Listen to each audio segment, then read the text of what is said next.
Hello students, RX wizard channel में आप सभी का बहुत बहुत स्वागत है।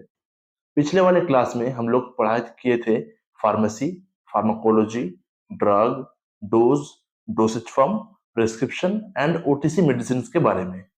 इस क्लास में हम लोग पढ़ाई करेंगे ड्रग नोमेनक्लेचर, फार्माकोपिया का कुछ बेसिक कंसेप्ट्स, फार्माकोलॉजी के और भी कुछ इंपॉर्टेंट टर्म्स, और उसी के साथ in the end of this lecture हम लोग एक बोनस टॉपिक के बारे में डिस्कस करेंगे जो आई होप आप बहुत ही एंजॉय करने वाले हैं। So without any further delay let's get started. देखिए, किसी भी अगर ड्रग को पहले हम लोग केमिकली आइडेंटिफाई कर पाए, उसके बाद सबसे इंपॉर्टेंट होता है उसका एक नॉमेनक्लेचर देना। अब मान के चलिए हम यहाँ पे एक केमिकल स्ट्रक्चर ड्रॉ करने वाले हैं।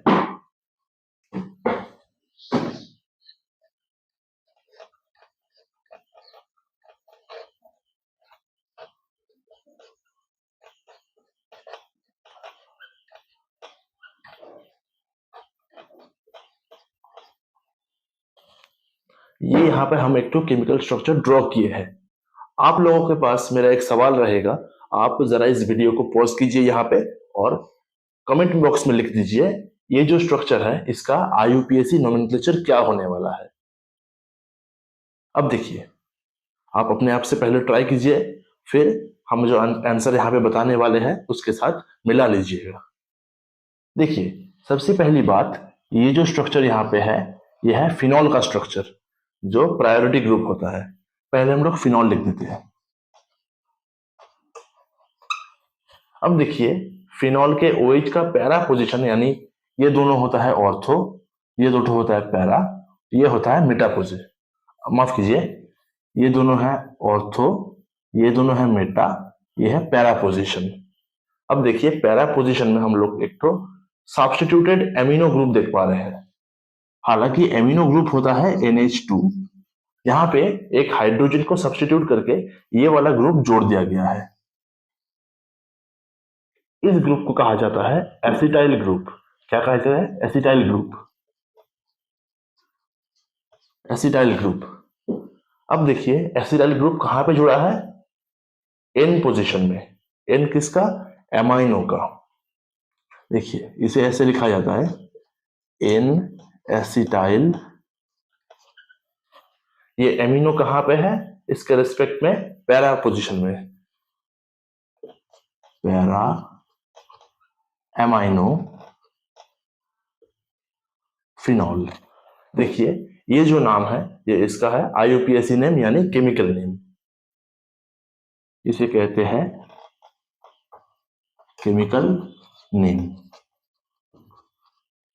ये केमिकल नेम दुनिया के जिस भी प्रांत में जाइए एकदम सेम होने वाला है, क्योंकि ये जो स्ट्रक्चर है, ये जो केमिकल मोइटी है वो एकदम आइडेंटिकल है। लेकिन अब देखिए, ये जो केमिकल नाम है ये बहुत ही बड़ा नाम होता है। एक छोटे से स्ट्रक्चर का इतना बड़ा अगर नाम हो जाए तो और भी हम फार्माकोलॉजी में आगे जब पढ़ेंगे देखिएगा और भी बहुत सारे केमिकल स्ट्रक्चर आएंगे जिसके बहुत बहुत बड़े नाम होते हैं। तो उतना बड़ा नाम तो हम लोग याद नहीं कर सकते हैं, और ये जो केमिकल नेम है वो आपके फिजिशियन यानी डॉक्टर साहब वो प्रिस्क्राइब नहीं कर सकते हैं, क्योंकि वो बहुत बड़ा नाम हो जाता है उनके लिए भी और हमारे लिए भी याद रखना बहुत ही मुश्किल होता है। हम लोग करते क्या है, इस केमिकल नेम को अपने हिसाब से थोड़ा बहुत एडजस्ट करके, थोड़ा बहुत तोड़ मरोड़ के अपने आप में एक तो नया नाम डिजाइन करते हैं। देखिए, अब यहां से देखिए, ये जो नाम है यहाँ पे केमिकल नेम, उसको हम अपने हिसाब से रीएडजस्ट करके एक नया नाम तैयार करके आपको दिखाने वाले हैं। आप समझ जाएंगे उस नाम से कि ये स्ट्रक्चर का नाम क्या होने वाला है। देखिए, यहां से हम लोग N acetyl para amino phenol, इसमें से पहले पैरा वाला सेक्शन को लिए हैं। पैरा एसिटाइल से हम लोग लेते हैं एसिटा,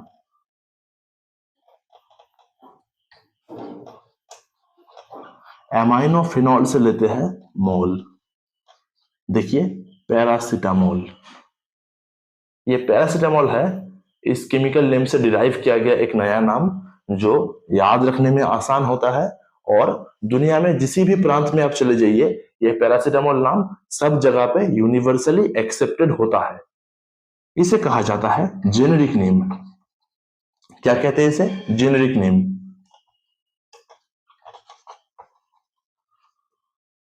अब देख लीजिए, यानी ड्रग नोमेनक्लेचर का दो ठो मेन हिस्सा आप पढ़ चुके हैं, केमिकल नेम और जेनेरिक नेम। ये जेनेरिक नेम जो है इसे अब स्टार मार्क करके लिख दीजिए, ये यूनिवर्सली एक्सेप्टेड है, यूनिवर्सली एक्सेप्टेड है। अब मान के चलिए कोई फार्मास्यूटिकल कंपनी अपना पैरासीटामोल का दवा बनाता है, लेकिन जब मार्केट में लॉन्च करता है प्रोडक्ट को, यानी जब आफ्टर मार्केटिंग उसको देखिएगा एक दूसरे नाम मिलता है उसको। ऐसा नाम देखिए, कैलपॉल। ये नाम आपने बहुत ही सुना होगा, बहुत ही कॉमन सा नाम है। लेकिन कैलपॉल का एक जो स्ट्रिप आता है उसको आप अगर पलट के देखिएगा, देखेंगे उसमें लिखा रहता है इट कंटेन्स पैरासीटामोल 650 मिलीग्राम्स। यानी है वो पैरासीटामोल ही, लेकिन उसका एक नया आइडेंटिटी बन चुका है, एक नया नाम बन चुका है। इस नाम को हम लोग कहते हैं ब्रांड नेम। ब्रांड नेम यानी कोई अलग अलग फलाने फार्मास्यूटिकल कंपनी सेम कंपाउंड का नया नया नाम से मार्केट करते हैं, उसको नया नया ब्रांड नेम मिलता है, लेकिन बेसिकली फंडामेंटली वो चीज सेम ही है, वो आपका सेम पैरासीटामोल ही है। सो आई होप इस नेम से आपको समझ आ चुका है एक ड्रग का तीन तरह के नोमेनक्लेचर कौन कौन से होते हैं। इसका केमिकल नेम क्या होता है, जो उसका एक्चुअली IUPAC नाम होता है।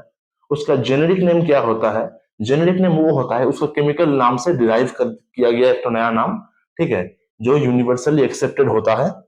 और उस जेनेरिक आइटम को कोई फार्मास्यूटिकल कंपनी अगर अपने हिसाब से मार्केट करता है, उसका एक तो नया नाम दे देता है जो ब्रांड नेम कहलाता है। अब मान के चलिए आपको एक तो एग्जाम्पल दिखाते हैं। इस एग्जाम्पल के थ्रू आप बहुत ही आसानी से समझ पाओगे what is the difference between chemical name, generic name and brand name. देखिए जरा ध्यान से गौर कीजिए।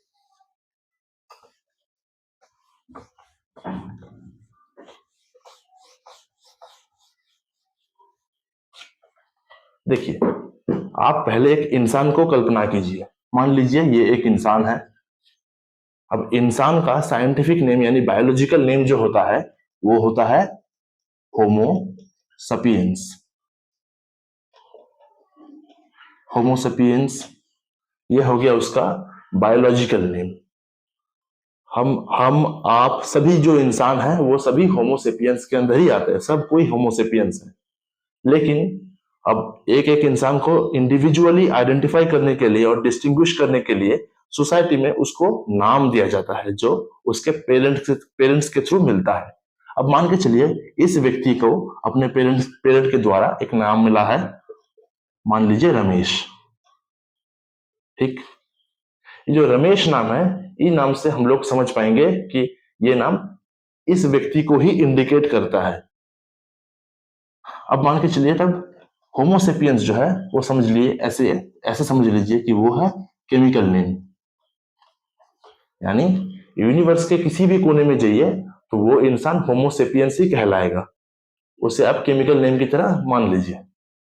उसका जो सोसाइटी में नाम है रमेश, जो ऑफिशियली सब जगह पे मिलेगा आपको, यानी उसके कॉलेज के बुक में, उसका बैंक के पासबुक में, उसका पासपोर्ट, वीजा, सभी जगह आपको रमेश नाम ही मिलेगा। यूनिवर्सली एक्सेप्टेड नाम जो इस आदमी को आइडेंटिफाई करता है। इसे हम लोग जेनेरिक नेम के द्वारा समझ सकते हैं, उसके साथ कंपेयर कर सकते हैं, जेनेरिक नेम के साथ कंपेयर कर सकते हैं। अब मान के चलिए रमेश का कोई दोस्त उसे पप्पू नाम से बुलाता है। क्या नाम से बुलाता है? पप्पू नाम से। तो पप्पू और रमेश एक ही इंसान है, लेकिन ये नाम किसी दूसरे इंसान के द्वारा इसे दिया गया है। इसे हम लोग इसका ब्रांड नेम समझ सकते हैं, ब्रांड नेम की तरह समझ सकते हैं। देखिए इंसान होमोसेपियंस कहलाता है, जो हमारे एग्जाम्पल के लिए इसे केमिकल नेम बोला जा रहा है। उसी इंसान का सोसाइटी में नाम दिया गया है रमेश, जिसे आप उसका जेनेरिक नेम बता रहे थे। वो नाम यूनिवर्सली एक्सेप्टेड है, यानी इस नाम से इसी व्यक्ति को इंडिकेट किया जाएगा। और उसी व्यक्ति का कोई दोस्त आके उसे दूसरा अगर कोई नाम देता है, वो उसका ब्रांड नेम कहलाएगा। ये ऑफिशियल नाम नहीं है, ठीक है। पप्पू नाम से मतलब अलग से किसी आदमी को आप पहचानोगे नहीं, ठीक है, लेकिन रमेश नाम से आप इंडिविजुअल इस आदमी को पहचान सकते हैं। तो आई होप ये नोमेनक्लेचर का सेक्शन आपके अभी क्लियर हो चुका है। अब जरा गौर कीजिए, आपके मन में अगर क्वेश्चन आए कि सर अभी मतलब जेनेरिक नेम और ब्रांड नेम में अंतर क्या होता है, देखिए कोई इसमें अंतर ऐसा होता नहीं है, there is no difference as such. लेकिन बात जो है, अगर आप कॉस्ट के बारे में कंपेयर करेंगे, व्हाट इज द कॉस्ट, इस मामले में जेनेरिक मेडिसिन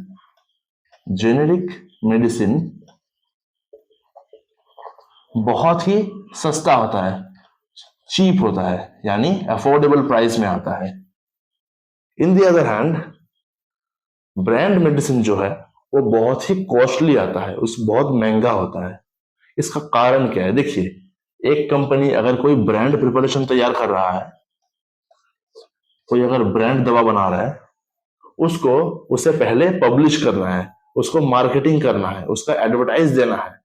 मतलब आप देखिएगा अखबारों में उसके एडवर्टाइज छपते हैं, लीफलेट में उसका एडवर्टाइज छप के वो मतलब डिस्ट्रीब्यूट किया जाता है।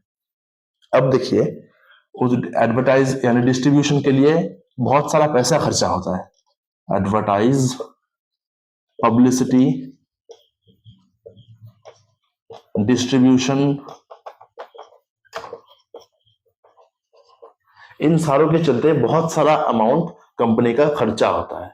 अब वो खर्चा तो अपने घर से वो देने वाला है नहीं, इसीलिए इस सब प्राइसिंग को जोड़ के उसका एमआरपी कैलकुलेट किया जाता है, मैक्सिमम रिटेल प्राइस कैलकुलेट किया जाता है। ये सारे खर्चा को जोड़ के उसका एमआरपी तैयार होता है। तो जाहिर सी बात है, इतना सारा खर्चा अगर जोड़ा जाएगा तो इसका एमआरपी वैसे भी हाई होने वाला है, बढ़ने वाला है। In the other hand generic medicine का ऐसा कोई खर्चा नहीं है, एडवर्टाइज, पब्लिसिटी, डिस्ट्रीब्यूशन कोई खर्चा नहीं है। ब्रांड मेडिसिन में आप लोग देखिएगा, कोई जो फार्मास्यूटिकल कंपनी है, मान लीजिए सन फार्मा या मैक्लोइड फार्मा, सिप्ला, ये सब अपना अपना मेडिकल रिप्रेजेंटेटिव का एक तो टीम तैयार करता है, एमआर कहते हैं उसे। वो लोग जाके हमारे फिजिशियन को मतलब इन्फ्लुएंस करते हैं, उनको जाके बताते हैं उनके अपने कंपनी का कोई नया प्रोडक्ट के बारे में जो मार्केट में लॉन्च हुआ है। वो फिजिशियन को कन्विंस करते हैं कि सर आप ये मेडिसिन देखिए, इसका कंपोजिशन ये है, इस काम में इसे यूज किया जाता है। अगर वो फिजिशियन को मतलब समझा पाए और फिजिशियन वो प्रिस्क्राइब करना चालू किए, तब उसका पब्लिसिटी बढ़ेगा। इसके चलते फिजिशियन को वो बहुत सारा गिफ्ट भी देते हैं, जो हमारे आलोचना का विषय नहीं है, लेकिन अभी मतलब आया है कॉन्सेप्ट में तो बता ही देते हैं आपको। इसके चलते बहुत सारा खर्चा भी आ जाता है। यह सारा खर्चा मिला के ही ब्रांड प्रिपरेशन का एमआरपी बढ़ा देता है। वहां पे जेनेरिक मेडिसिन काफी सस्ता होता है, इससे गरीब से गरीब व्यक्ति को मतलब अच्छे दाम में क्वालिटी मेडिसिन मिलता है। अब आपको एक स्कीम के बारे में बताएंगे हम, जो भारत सरकार ने लॉन्च किया है, जिसे कहा जाता है प्रधानमंत्री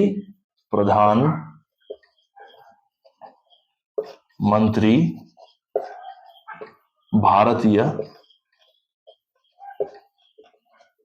जन औषधि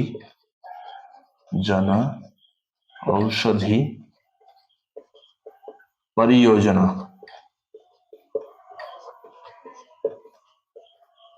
शॉर्ट में पी, प्रधानमंत्री से पी, मंत्री से एम, पीएम, भारतीय जन औषधि परियोजना, पीएम बीजेपी।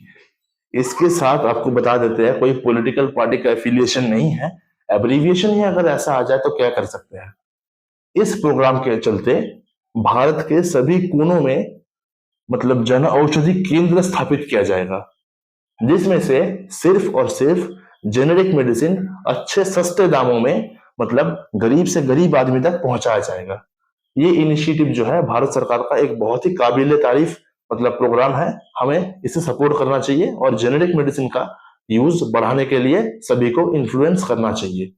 हालांकि मतलब भारत में प्रॉब्लम जो है कि जेनेरिक मेडिसिन का क्वालिटी कंट्रोल अच्छे से होता नहीं है।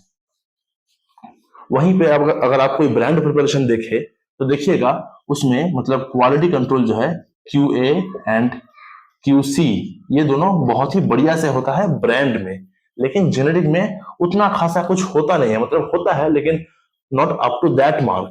कि वो सारी पैरामीटर्स पे खड़े उतर पाए। इसीलिए कभी कभी देखिएगा आप अखबारों में, न्यूज में देखिएगा कि कोई मेडिसिन का बैच मतलब फेल कर चुका है कोई क्वालिटी कंट्रोल टेस्ट में। इसका कारण यही है, poor quality control and quality assurance test. हमारी उम्मीद होगा भारत सरकार से कि वो मतलब अपने स्टैंडर्ड्स को हाई करने के लिए और वर्ल्ड के दरबार में अपना मतलब एक अच्छा खासा रेपुटेशन तैयार करने के लिए अपने मेडिसिन में ये सब अच्छा खासा टेस्ट इंक्लूड करे, जिससे हमारा स्टैंडर्ड्स इंप्रूव हो। तो आई होप आपको ड्रग नोमेनक्लेचर का ये कॉन्सेप्ट अच्छे से समझ आ चुका है। देखिए, ड्रग नोमेनक्लेचर के बाद एक ट्रिक आपको हम सिखाना चाहते हैं जो फार्मास्यूटिकल मतलब फार्मेसी के कोई भी कम्पिटिटिव एग्जाम के लिए बहुत ही इंपॉर्टेंट है, और जो जीपैट एस्पिरेंट्स हैं उनके लिए ये ट्रिक काम आने में बहुत ही मतलब हेल्पफुल होगा।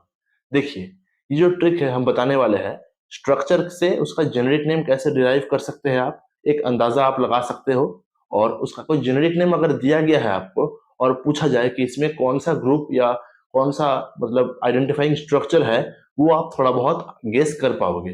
देखिए जरा इसको गौर से। पहले तो आपको हम पैरासीटामोल का एग्जांपल समझा दिए है, अब आपको एक दूसरा एग्जांपल आपको दिखा देते हैं। देखिए,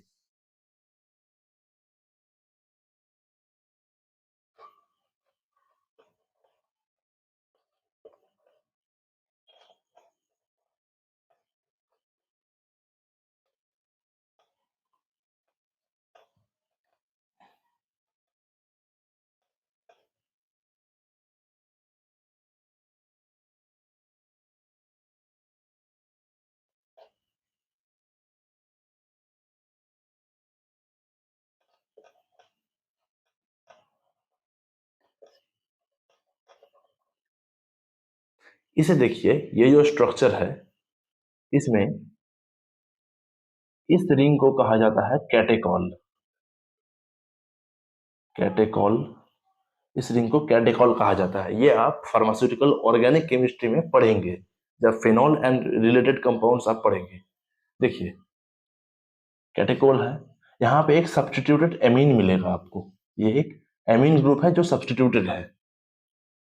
इस कंपाउंड को इन जनरल हम लोग बोलते हैं कैटेकोलामीन्स। कैटेकोल एमीन, जिसके अंदर एड्रेनालिन, नॉर एड्रेनालिन, डोपामीन, ये सब ड्रग आ जाएंगे।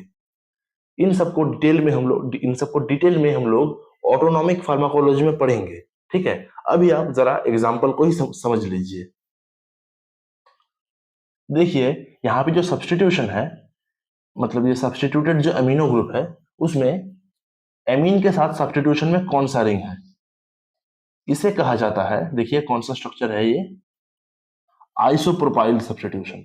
आइसोप्रोपाइल, देखिए आइसोप्रोपाइल सब्स्टिट्यूशन है। और इस ड्रग का जेनेरिक नेम जो है वो है आइसोप्रिनालिन। देखिए, आइसोप्रिनालिन, यहाँ पे आइसोप्री, ये जो सेक्शन है ये डिराइव किया गया है आइसोप्रोपाइल ग्रुप से। यानी इस नाम को देखकर आप समझ पाओगे इसमें जरूर आइसोप्रोपाइल सब्स्टिट्यूशन कहीं ना कहीं होने वाला है, जो यहाँ पे आपको एग्जाम्पल के थ्रू हम दिखा चुके हैं। अब मान के चलिए और एक एग्जाम्पल आपको दिखाते हैं। ये वाला जो दिखाने वाले हैं वो भी मतलब ऑटोनॉमिक फार्माकोलॉजी में आपको पढ़ाएंगे। देखिए जरा,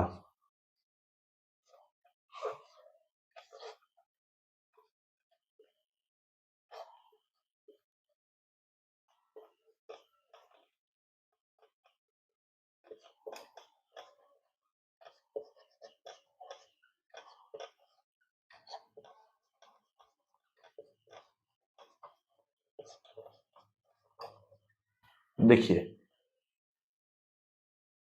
इस मतलब स्ट्रक्चर में आपको यहाँ पे मिलेगा एक रेसोर्सिनॉल स्ट्रक्चर। रेसोर्सिनॉल रिंग, रेसोर्सिनॉल जो न्यूक्लियस है ये भी आपको फिनॉल एंड रिलेटेड कंपाउंड्स में फार्मास्यूटिकल ऑर्गेनिक केमिस्ट्री में पढ़ाया जाएगा। लेकिन यहाँ पे देखिए, यहाँ पे जो एमिनो सब्स्टिट्यूशन है उसके अंदर एक अच्छा खासा ग्रुप लगा हुआ है, बल्कि ग्रुप लगा हुआ है। इसे क्या कहा जाता है आप जरा कमेंट में लिख दीजिए। वीडियो को पॉज कीजिए और कमेंट में लिखिए यहाँ पे मतलब इस स्ट्रक्चर में अमाइनो ग्रुप में कौन सा सब्स्टिट्यूशन लगा हुआ है। इसे कहा जाता है tertiary butyl group, tertiary butyl. इसका जो जेनेरिक नेम आता है उसे ये बोला जाता है, देखिए जरा गौर से देखिए,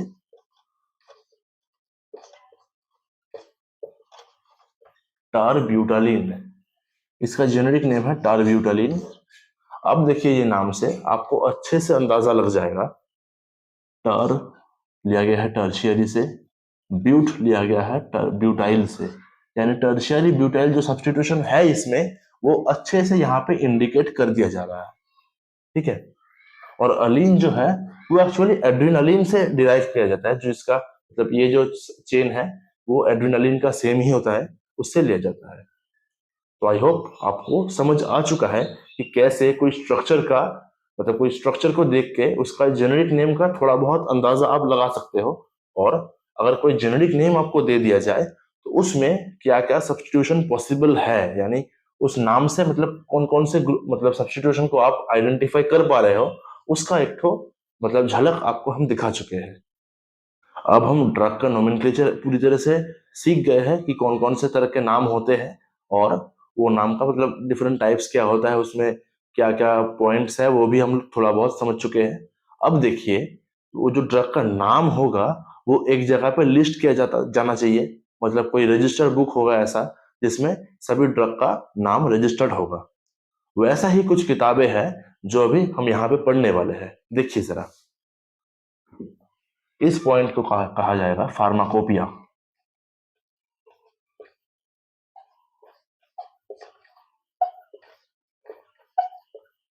इसका स्पेलिंग जरा आप ध्यान से देख लीजिए। फार्माकोपिया का जो सेक्शन है COPOEIA, बहुत ही सारे इंटरव्यू में एक रिडिकुलस सवाल पूछा जाता है, फार्माकोपिया का स्पेलिंग बताइए। आप लोग बहुत सारा कुछ पढ़ाई करके जाओगे, इसमें जरा ध्यान नहीं दोगे, लेकिन यही क्वेश्चन बार बार पूछ के मतलब कोई कैंडिडेट को मतलब उनका दिमाग का दही बनाया जाता है। तो आपको ऐसा गलती करना नहीं है, बहुत ध्यान से स्पेलिंग को समझ लेना है, अपने कॉपी में 2-4 बार लिख लेना है, इससे आपका दिमाग में ये नाम बैठ जाएगा। देखिए फार्माकोपिया क्या चीज है। Pharmacopoeia is the official book, word को ध्यान में मतलब ध्यान दीजिए इसमें, ऑफिशियल बुक, ठीक है, एक ऑफिशियल किताब है, published by the government of that particular country, किसी देश का सरकार के द्वारा यह किताब पब्लिश किया जाता है, पब्लिश्ड बाय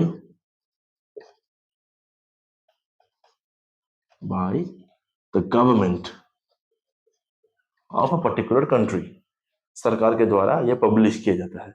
इसके अंदर लिखा क्या जाता है, इट कंटेन्स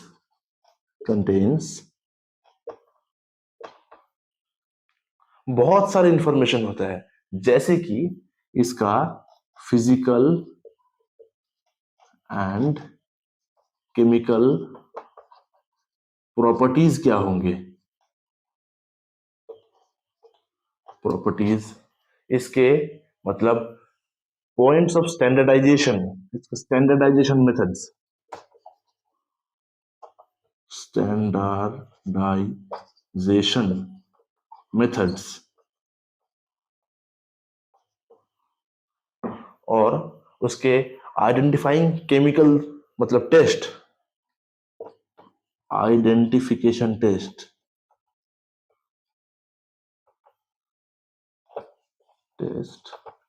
उसका storage condition,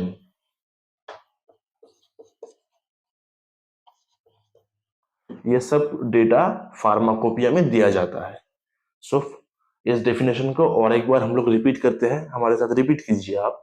pharmacopoeia is the official book, it is the official book published by the government of the particular country, which contains the physical and chemical properties of a drug, methods of standardization, identification test, storage condition, and lot more informations of particular drugs। ठीक है, अब देखिए pharmacopoeia में जो drug दर्ज होता है वो उसके जेनेरिक नाम से दर्ज होता है। आपको पहले ही बोले थे कि जेनेरिक नेम जो है यूनिवर्सली एक्सेप्टेड होता है, उसे फार्माकोपिया में दर्ज किया जाता है। फार्माकोपिया में उसी नाम को मतलब प्राधान्य मिलता है, मान्यता मिलता है। ब्रांड नेम को इसमें कोई भी मतलब मायने नहीं दिया जाता है, कोई भी प्रायोरिटी नहीं दिया जाता है फार्माकोपिया में। अब फार्माकोपिया बहुत से तरीके के होते हैं। अब हर कोई देश का हर एक इंडिविजुअल फार्माकोपिया बनता है। मान के चलिए जैसे भारत में जो फार्माकोपिया हम लोग फेवर करते हैं, जो फार्माकोपिया को हम लोग प्रायोरिटी देते हैं, उसे कहा जाता है इंडियन फार्माकोपिया। Indian pharmacopoeia.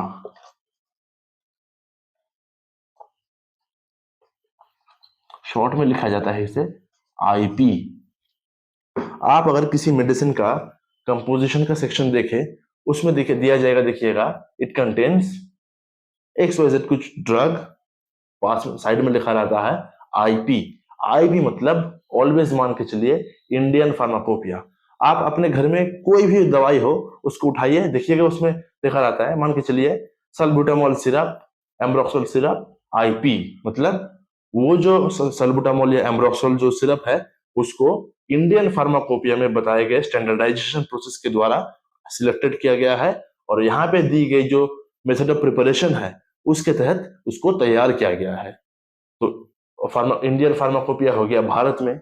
अब ब्रिटेन में होंगे तो उसे कहा जाता है ब्रिटिश फार्माकोपिया। क्या कहा जाता है? British pharmacopoeia. फार्माकोपिया, इसे शॉर्ट में लिखा जाता है बीपी, ब्रिटिश फार्माकोपिया। देखिएगा कुछ टैबलेट्स होगा, एग्जांपल हम आपको देते हैं, इट्राकोनाजोल कैप्सूल्स 200 मिलीग्राम्स बीपी, यानी ब्रिटिश फार्माकोपिया के अनुसार वो इट्राकोनाजोल टैबलेट 200 मिलीग्राम का वो तैयार किया गया है और स्टैंडर्डाइजेशन किया गया है। अब मान के चलिए अमेरिका में होंगे आप, अमेरिका में होंगे तो उसे कहा जाता है यूएसपी, यानी United states pharmacopoeia.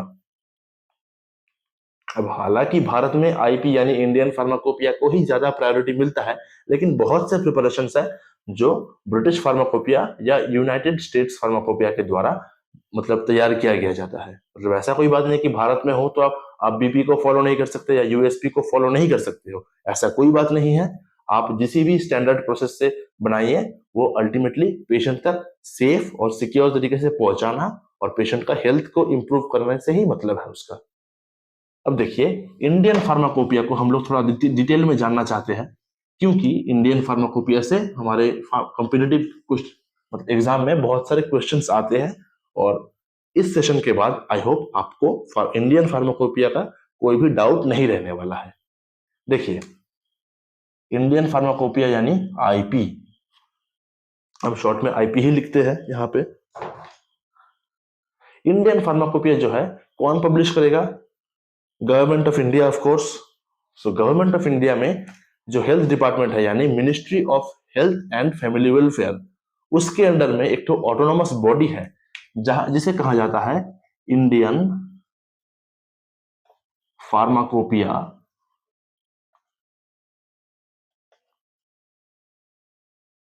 Commission.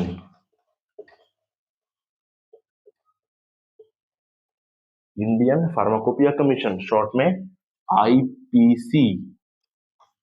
Indian penal code नहीं समझिएगा, वो भारतीय दंड विधि का नाम होता है, वो जो यूपीएससी के स्टूडेंट्स पढ़ते हैं, हम लोग नहीं पढ़ने वाले अभी। हमारे लिए आईपीसी का मतलब होगा इंडियन फार्माकोपिया कमीशन, जो जिसका हेडक्वार्टर है, वो बार बार क्वेश्चन आता है कि आईपीसी का हेडक्वार्टर कहाँ पे है। आप लोग लिखिएगा, उसका हेडक्वार्टर है उत्तर प्रदेश के गाजियाबाद में। गाजियाबाद में उसका आईपीसी का हेडक्वार्टर्स है, वहां से ये पब्लिश होता है। देखिए इंडियन फार्माकोपिया का पहला एडिशन जो पब्लिश हुआ था वो हुआ था 1955 में। फर्स्ट एडिशन, ऊपर से लिखते हैं इसे, फर्स्ट एडिशन जो है 1955 में, ठीक है। आपको क्वेश्चन पूछा जाएगा इंडियन फार्माकोपिया का जो पहला एडिशन था वो किसके चेयरमैनशिप के अंडर पब्लिश हुआ था।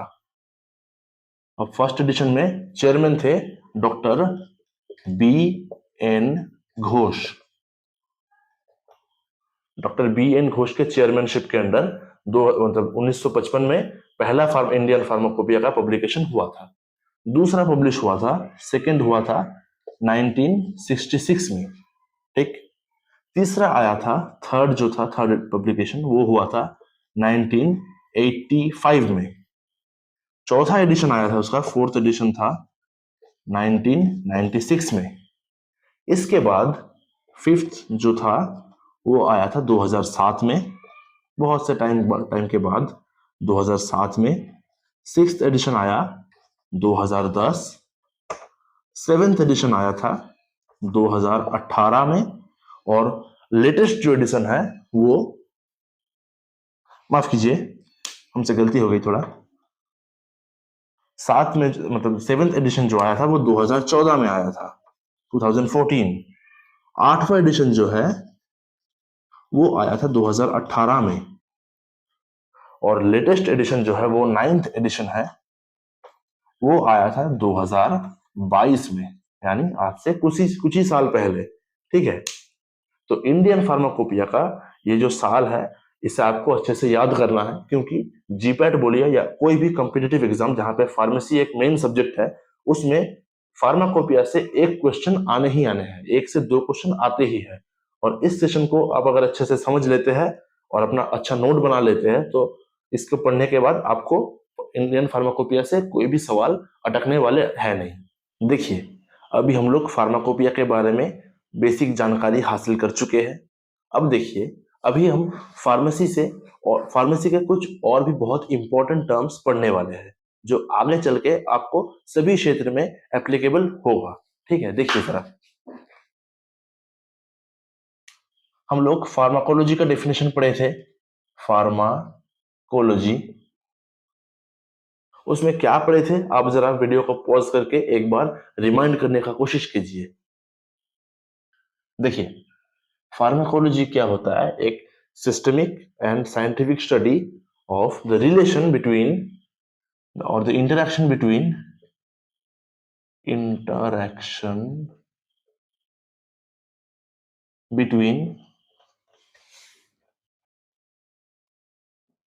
drug and living organism।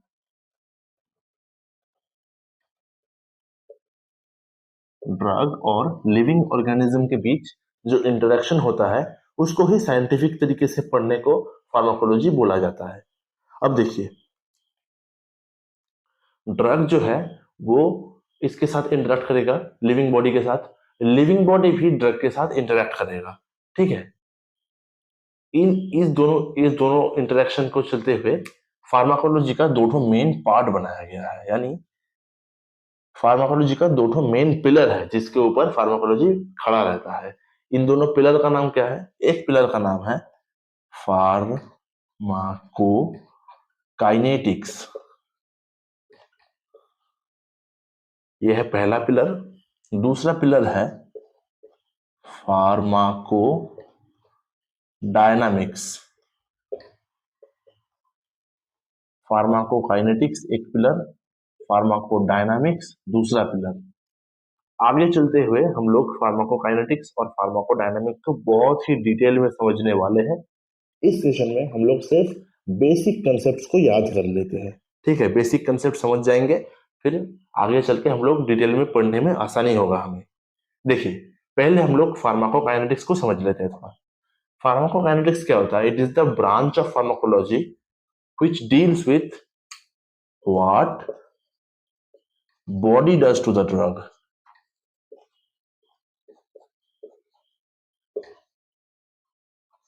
देखिए, फार्माकोकाइनेटिक्स का मेन फंडा जो है, what the body does to the drug.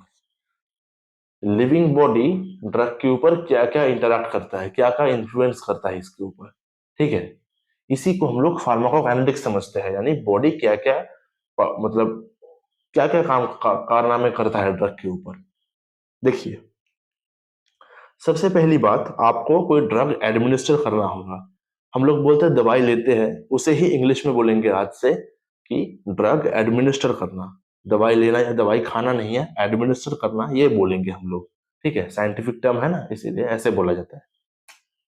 Administer करने के बाद हमें सबसे पहले उसे ब्लड तक पहुंचाना है, ठीक है, फ्रॉम साइट ऑफ एडमिनिस्ट्रेशन,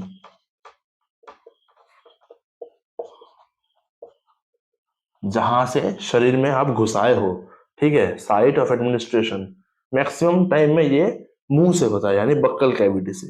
आप जब ओरल टैबलेट से सिरप वगैरह लेते हो तो उसे ओरल रूट से ही अंदर लेते हो, ठीक है, from the site of administration to systemic circulation,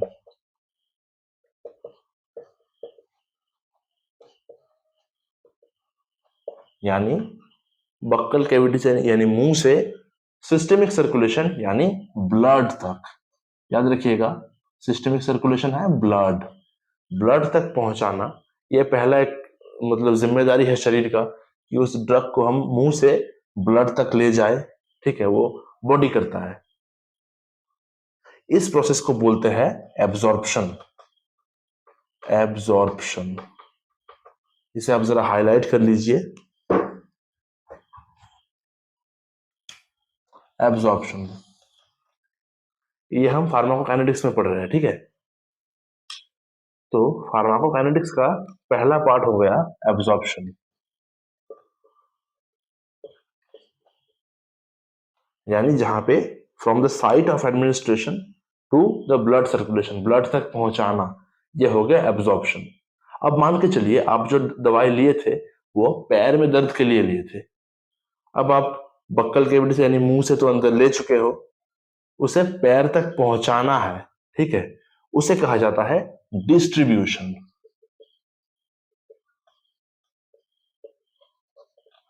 यानी ब्लड में तो आप पहुंचा दिए हो, वहां से टारगेट ऑर्गन तक, टारगेट ऑर्गन या टिश्यू तक। यहाँ पे हमारा टारगेट है, यानी पैर में दर्द है इसीलिए हम दवाई लिए हैं, वो टारगेट तक पहुंचा देना ही इसका डिस्ट्रीब्यूशन माना जाता है, ठीक है। अब टारगेट टिश्यू में जाके वो अपना फार्माकोलॉजिकल एक्शन शो करेगा, अपना काम करेगा। उसके बाद करना क्या है, देखिए, ड्रग जो है वो एक फॉरेन सब्सटेंस है, बाहर से ली गई सब्सटेंस है। शरीर चाहेगा उसको शरीर से दूर करने के लिए, निकाल देने के लिए, लेकिन हम लोग ड्रग को ऐसे डिजाइन करते हैं जो मतलब एज सच शरीर से निकल नहीं पाएगा वो। इसीलिए शरीर करता क्या है, उसको मेटाबॉलिज्म करता है। थर्ड पार्ट आ गया मेटाबॉलिज्म, आप नोट करते चलिए संग संग। मेटाबॉलिज्म, मेटाबॉलिज्म में करना क्या है, वो ड्रग को एक्टिव से इनएक्टिव करना होता है, एक्टिव से इनएक्टिव। उसका फिजिको-केमिकल प्रॉपर्टीज जो है उसमें अच्छा खासा चेंज कर दिया जाता है। उस चेंज करने के लिए मतलब चेंज करने के बाद वो इनएक्टिव फॉर्म में आ जाता है, वो काम करने लायक बचता नहीं है, ठीक है। उस प्रोसेस को कहते हैं मेटाबॉलिज्म, जो मेनली होता है हमारे लिवर में, ठीक है, मेनली होता है लिवर में। लिवर एक चलता फिरता केमिकल लैब है, ठीक है, आपके शरीर में आप कैरी करके घूम रहे हो, हम भी घूम रहे हैं उसे लेके, उसे कहा गया मेटाबॉलिज्म। अब देखिए, अपना काम हो चुका है, उसको हम इनएक्टिव बना चुके हैं। अब शरीर का टारगेट होगा उसको लात मार के बॉडी से निकाल देने का। वो निकालता कैसे है, उसे कहा जाता है एक्सक्रीशन।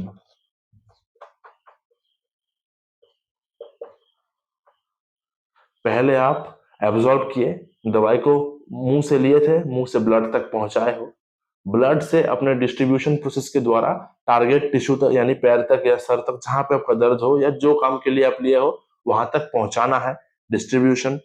वहां पे पहुंचने के बाद वो अपना एक्शन दिखाएगा, उसके बाद उसको मेटाबॉलिज्म करके इनएक्टिव बनाना है, और इनएक्टिव करने के बाद उसको शरीर से निकाल देना है, जिसे कहते हैं एक्सक्रीशन। यूरिन के द्वारा हो, फिशीज यानी स्टूल के द्वारा हो, स्वेट के द्वारा यानी पसीने के द्वारा हो, इनहेलेशन यानी अपने मतलब श्वास के द्वारा हो, निकाल देना है एक्सक्रीशन, ठीक है। यही सब फार्माकोकाइनेटिक्स के अंदर आ जाता है। आगे आगे आने वाले क्लासेस में हम लोग एक एक टॉपिक को लेके एंटायरली डिस्कस करने वाले हैं, जिसके बाद आपके मन में एब्जॉर्प्शन, डिस्ट्रीब्यूशन, मेटाबॉलिज्म, एक्सक्रीशन, किसी के बारे में कोई भी डाउट आई होप बचेगा नहीं, ठीक है। तो हम लोग फार्माकोकाइनेटिक्स का बेसिक डेफिनेशन और उसके अंदर पढ़ना क्या है उसको समझ चुके हैं। अब देखिए आगे हम फार्माकोडायनामिक्स को चेक करते हैं। देखिए इसको मिटा देते हैं। आप चाहे तो वीडियो को पॉज कीजिए और उसको इसका एक स्क्रीनशॉट ले लीजिए या फिर अपने हाथ से नोट भी बना सकते हो, कर लीजिए पहले। देखिए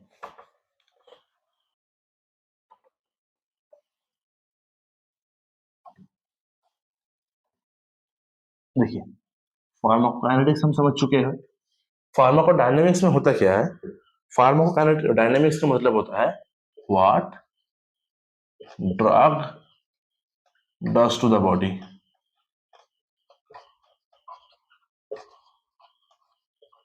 ठीक है, यानी यहाँ पे शरीर ड्रग के ऊपर क्या क्या इफेक्ट दिखा रहा था वो काइनेटिक्स के अंदर पढ़ चुके हैं। अब ड्रग जो है वो शरीर में क्या क्या इफेक्ट दिखाता है वो हमको डायनामिक्स के अंदर पढ़ना है। आप अगर कंफ्यूज हो जाए तो याद रखिएगा, डायनामिक्स और ड्रग दोनों में डी कॉमन है, यानी फार्माकोडायनामिक्स में क्या है, ड्रग का इफेक्ट दिखेगा हमें। ठीक है, डायनामिक्स और ड्रग ये मतलब ये सिमिलैरिटी आप ध्यान में रखिए जरा। देखिए फार्माकोडायनामिक्स में हम लोग को पढ़ना क्या है, इसे भी हम लोग आगे चल के बहुत ही डिटेल में एक एक पॉइंट लेके पढ़ेंगे, एक एक लेक्चर में हम लोग एक एक पॉइंट को सीखेंगे। ठीक है, इसके अंदर आता है मैकेनिज्म ऑफ एक्शन जो बहुत ही इंपॉर्टेंट है।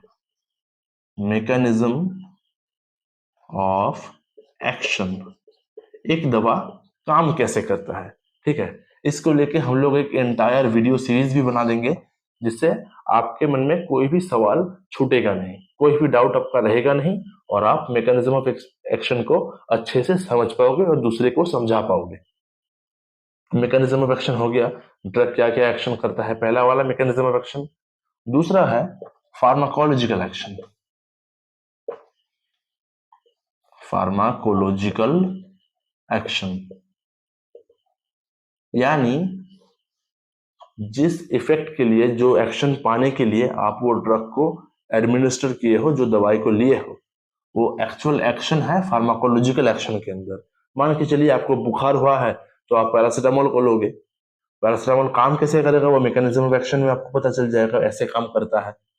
फार्माकोलॉजिकल एक्शन में आपको दिखेगा कि आपका बुखार कम हो रहा है, बदन में दर्द हो रहा हो तो वो भी कम हो जाएगा, एनाल्जेसिक एंटीपायरेटिक होता है वो, मैकेनिज्म फार्माकोलॉजिकल एक्शन हो गया। उसके साथ आपको दिखेगा adverse action, adverse effects. Adverse effects, adverse effect का मतलब होता है जो अनवांटेड इफेक्ट है।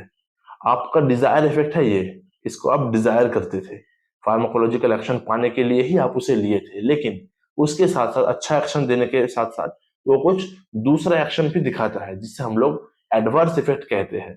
ठीक है, इसके अंदर ही साइड इफेक्ट्स आते हैं। आप लोग सुने होंगे कि इस ड्रग का साइड इफेक्ट ये है, इसका टॉक्सिक इफेक्ट ऐसा होता है, ये सब कुछ एडवर्स इफेक्ट के अंदर आता है। Side effect, toxic effect, drug allergy, सब कुछ लिख देते हैं आपके लिए। देखिए साइड इफेक्ट,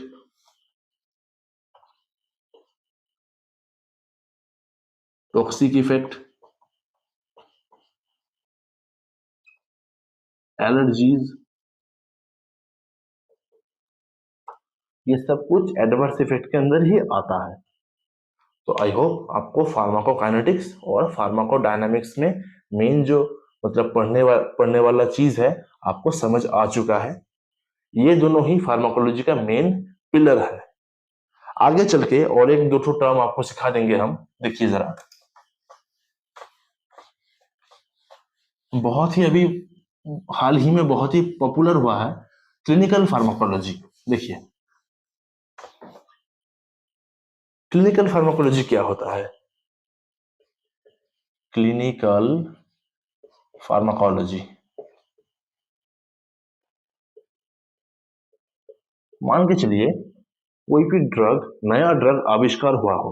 ठीक है, नया ड्रग इन्वेंशन के बाद हमको तो मालूम करना होगा कि वो ड्रग इंसान के शरीर में कैसे काम करेगा, क्या काम करेगा और उसका डोज कितना होगा, ये सब हमको मतलब एस्टेब्लिश करना होगा। इसी के बाद ही हम लोग उसको मार्केट में लॉन्च कर पाएंगे। अगर वो मतलब सेफ्टी एफिकेसी का प्रोफाइलिंग नहीं कर पाए तो मान लीजिए सेफ्टी प्रोफाइल मतलब तैयार नहीं हो पाया, मार्केट में लॉन्च कर दिए, उसे खा के इंसान मर गया, ऐसा तो करना नहीं है, इसीलिए हम लोग करते क्या है, क्लिनिकल फार्माकोलॉजी का स्टडी करते हैं। ये क्या है, it is the branch of pharmacology in which we study about the effects of newly discovered drug, new drugs.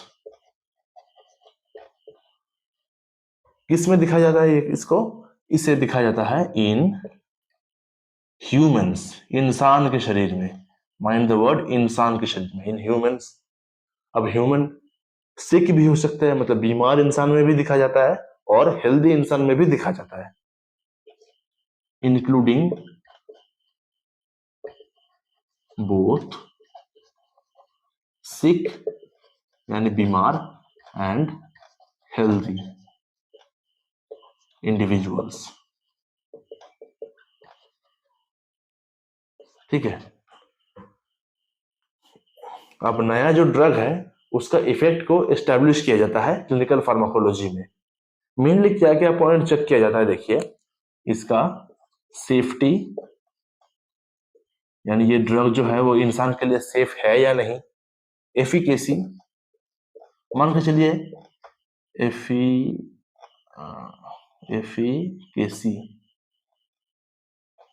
मान के चलिए कि ड्रग जो है वो सेफ है, इंसान कंज्यूम कर सकता है, लेकिन कंज्यूम करने के बाद एक्शन दिखाता है या नहीं।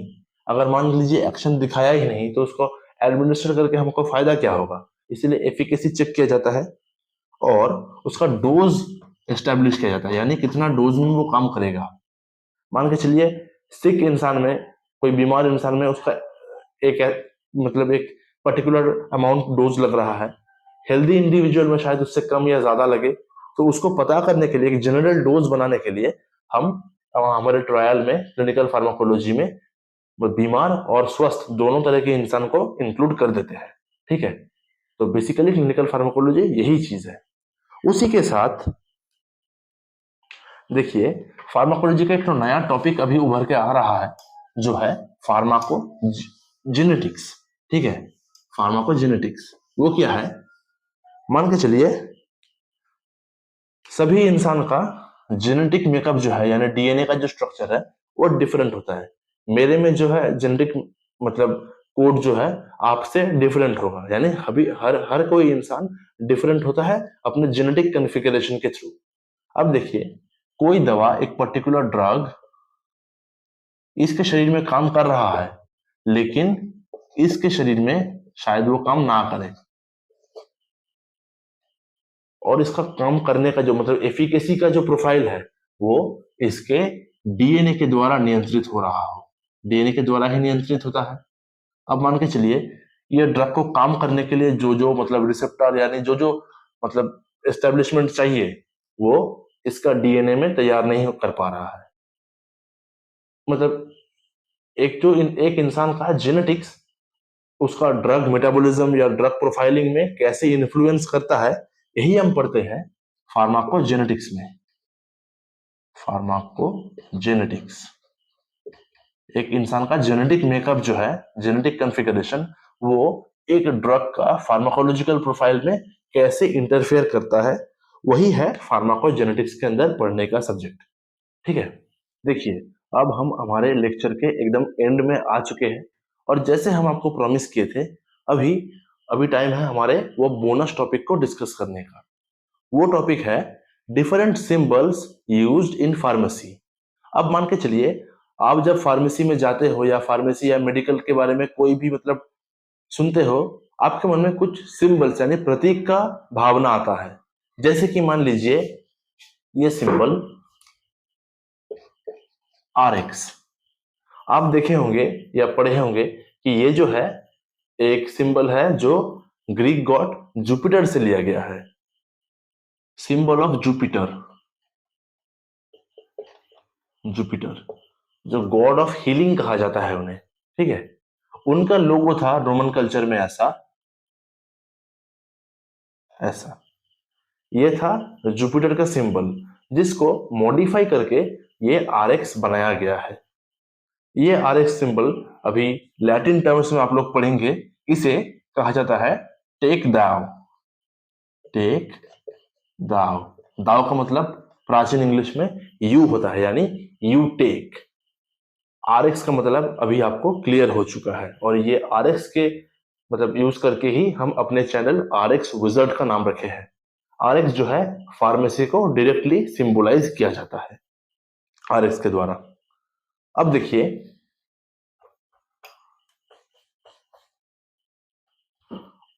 फार्मेसी का और एक सिंबल है, वो है मोटर पेसल। देखिएगा, आप लोग लैब में भी देखे होंगे, फार्मास्यूटिक्स के लैब में ऐसा एक ठो सिंबल चीज होता है जिसमें कोई ड्रग वगैरह या पाउडर वगैरह मिक्स किया जाता है, ट्राइचुलेट किया जाता है, जिसे मिक्स किया होता है। यह है मोटर पेसल। ठीक है, इसको फार्मेसी का एक one of the most oldest symbol के थ्रू मतलब तौर पे यूज किया जाता है। ये फार्मेसी का बहुत ही पुराना एक सिंबल है। क्यों? क्योंकि हिस्टोरिकली पहले जो दवाइयां बनता था, अभी तो मान लीजिए बहुत सारे मिक्सिंग के इक्विपमेंट्स आ गए हैं, मतलब लेबोरेटरी स्केल में बोलिए या इंडस्ट्रियल स्केल में बहुत से मिक्सिंग इक्विपमेंट्स आ चुके हैं। लेकिन प्राचीन युग में ये मोटर पेसल ही एकमात्र टूल था जिससे हम लोग मतलब दवाइयां प्रिपेयर करते थे, ट्राइचूट करके करके मिक्सिंग करके करके दवा प्रिपेयर करते थे। इसीलिए हिस्टोरिकली इसे सम्मान देने के लिए इसे फार्मेसी का एक लोगो बनाया गया है। ठीक है, मेनली ये भारत में ही है, लेकिन ऑल ओवर द वर्ल्ड इसे एक्सेप्ट कर लिया जाता है। अब देखिए, फार्मेसी का ग्लोबली प्रतीक होता है ग्रीन क्रॉस। ग्रीन क्रॉस जो है वो फार्मेसी को रिप्रेजेंट करता है। वही अगर आप डॉक्टर्स की बात करें, वो लोग रेड क्रॉस द्वारा मतलब सूचित होते हैं।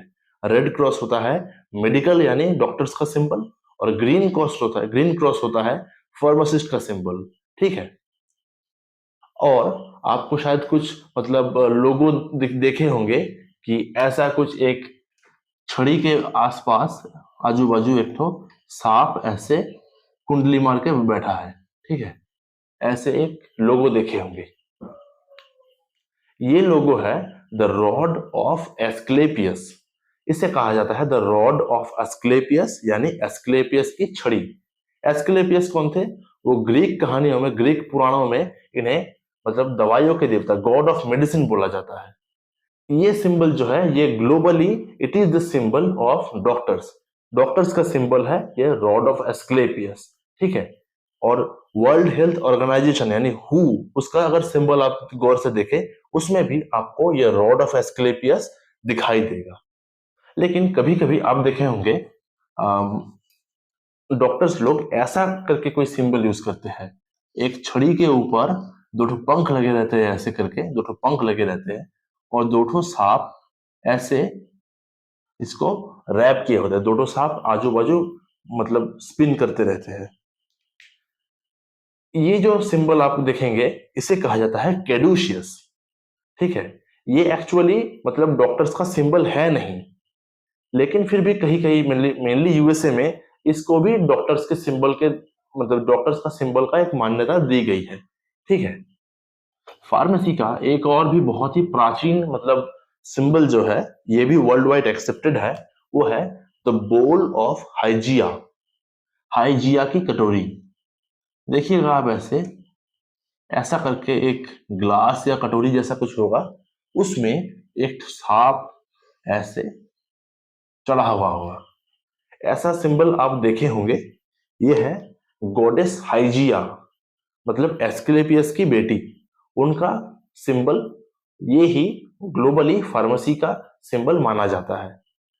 सो अभी आप मतलब आपको समझ आ चुका होगा फार्मेसी का एक्चुअली सिंबल्स क्या है, और जो जो सिंबल्स आप कॉमनली देखते होंगे मतलब कहीं पे भी डॉक्टर्स बोलिए या फार्मासिस्ट के यहाँ पे बोलिए, उस सिंबल का सिग्निफिकेंस क्या है। Thanks for watching. ये वीडियो पूरा देखने के लिए आपका बहुत बहुत धन्यवाद। अगर इस वीडियो को आप हेल्पफुल मानते हो तो जरूर इस वीडियो को एक लाइक कर दीजिए, और अपने चैनल RX विजर्ड को जरा सब्सक्राइब कर दीजिए। ये वीडियो अगर आपको हेल्पफुल लगे तो आपके अपने दोस्तों के साथ भी शेयर करना ना भूलें, और मिलते हैं आपको नेक्स्ट वीडियो में। तब तक के लिए जय हिंद।